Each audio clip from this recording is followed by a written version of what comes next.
တရားပွဲပြီး မင်္ဂလာပါရှင်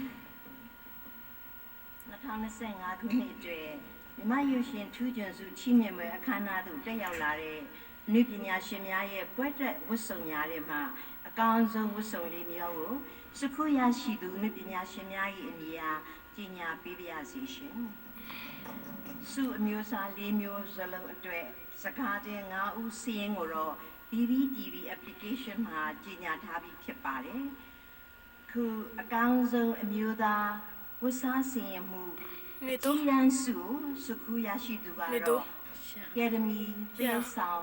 နေတိုး မပြောလားနေတော့လို့လို့ပြောလားနေတော့လို့ပြောလားစောင်း အကောင်းဆုံး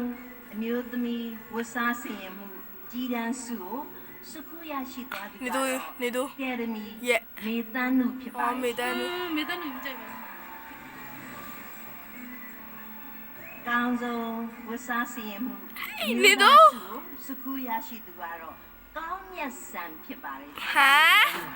ဒူးတော့ကောင်းမြတ်စားအော်ဝါ ကောင်းဆုံးဝတ်စားစင်ရမှုအမျိုးသမီးစုကိုရရှိသူကတော့ယရနာဘိုဖြစ်ပါလေရှင် နေနာ